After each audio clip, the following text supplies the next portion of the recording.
Hello, I'm Maria Hall Brown, and this is LA Currents. Well, when you think of a monument, you probably think of a statue or something like that, but it's also really important to think about the fact that a monument is something that serves as a good reminder, which is why I am so thrilled today to be joined by Barry Milofsky, who is the president, and Gail Kennard, who is the vice president of the LA Cultural Heritage Commission. What qualifies a property to be culturally significant, especially in an area like Los Angeles? Well, I think the primary qualification is it tells the story. There are three primary categories that we look at. One of which is it a site which is important in city, national, or state history? Did something important happen there? Second criteria we look at is whether someone of note lived there.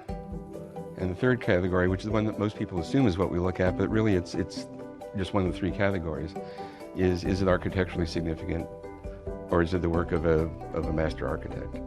So the architectural, is it pretty, which is what most people assume is what we're looking at, really is just the third of the equation. And quite often there's an overlap between categories, between criteria. Okay, well, it started with an effort to save the Leonis Adobe. Leonis Adobe is at the westernmost border of the city of Los Angeles. It's significant both because of its location, because it's an adobe from the early settlement of the city. The adobe was originally threatened for demolition for a parking lot. That starts a process. And that process of the threatened demolition organized the community around trying to save it. And then at the first meeting of the commission, I think it was August 6th, 60 years ago, Yes. It was the first monument designated by the city. It's also a really great story about people saving something that they love, and that's really cool. There is the Morgan House, which, as we now know, is the Harbor Area YWCA. The architect of this particular building was Julia Morgan. Julia Morgan, who's an amazingly interesting woman architect. She was born in San Francisco, 1872. Early on, born in San Francisco, became the first woman to be licensed as an architect in the state of California. Most people would know her because she was the architect for Hearst Castle. Right. She did do an amazing amount of work, not only in Southern California, but also in her native Northern California. You hear these places that mark something for whatever reason they mark, and they spur these stories. I mean, you mentioned that they all have stories, but they spur more and more stories. And the Golden State Mutual Life Insurance Company building has so many stories within it that it could probably fill its own library. Yeah, the Golden State Mutual Life Insurance Company was a response to the lack of ability for African Americans, not only in Los Angeles but all over, to buy life insurance. And the company did very well. Not only did they create this building, and they had an amazingly prominent architect do it for them, but they also decided that they want to incorporate art into the building. So it's really a marvelous story of an intersection between the architecture, which is significant, as Barry was talking about, the cultural history, the economic and social history. It touches all of those. And we were very fortunate to designate that. It was the 1,000th HCM, Historic Cultural Monument, in the city of Los Angeles. One of the things that I think we're trying to do as a commission as we move forward is really recognize that the divergent forces that formed LA, that it really isn't about pretty buildings. It's about telling the story of the city. And the remarkable people that have come here and built Los Angeles, because there's no place like it on the planet. But there are private properties, and there's one in particular, which I was surprised was a private cemetery. So how does that end up being a cultural monument? There is a very interesting story about the Marquez Cemetery, which is in the Brentwood Pacific Palisades area. And historically, this property was part of a Spanish land grant. So it goes back several centuries. And it's part of the story of our area. I mean, we've had multiple layers of people who have settled here, from the indigenous up to the current time.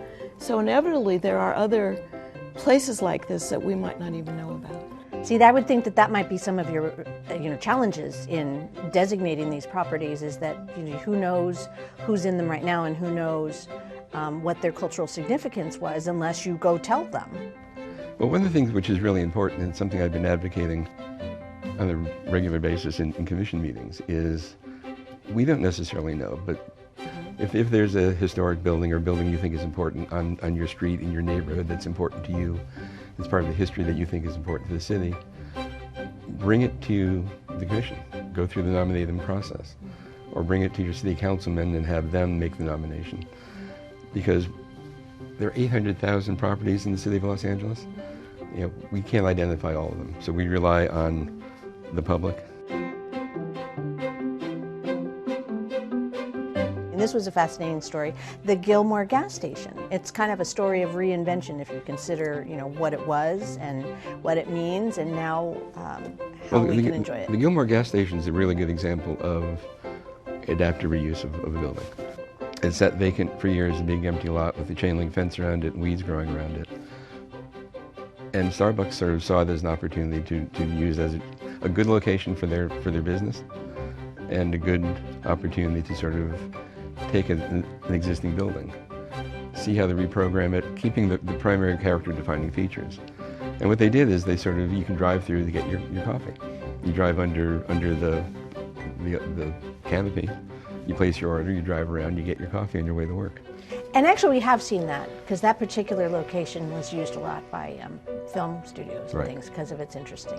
Which also raises an interesting point, because one of the things which is also important about preservation in Los Angeles is it keeps it as a viable film location. Oh. If you think of, you don't necessarily need to go to New England to get a New England streetscape, because there are historic preservation overlay zones which look just like New England. You want Mediterranean style, you go to a different neighborhood. You want an industrial building of some period, it's in LA, it's been preserved, and allows a lot more business to sort of stay in Los Angeles without having to go to remote locations around the country. Why is it necessary to maintain, the forward momentum and make sure that these places are acknowledged and recognized? What's important to your question about saving the history is that these monuments tell us about our past, the good of our past, and sometimes the not so good of our past, so that we have institutional memory. And in recent years, as Barry has mentioned, we're trying to tell a fuller story of the history of Los Angeles. Totally, out of all the monuments that we have, the statistic is only about 11%. 11% have to do with women, people of color, indigenous, or LGBTQ history. Oh my. So that means we've got a big gap here. And the Commission has taken on the challenge of trying to identify these places. And as Barry said, we don't always know the stories. So we need the public. If you're in a neighborhood and you know a particular place, maybe it's in a dilapidated condition, maybe it's run down, it could be worthy of designation because it tells an important story about your community.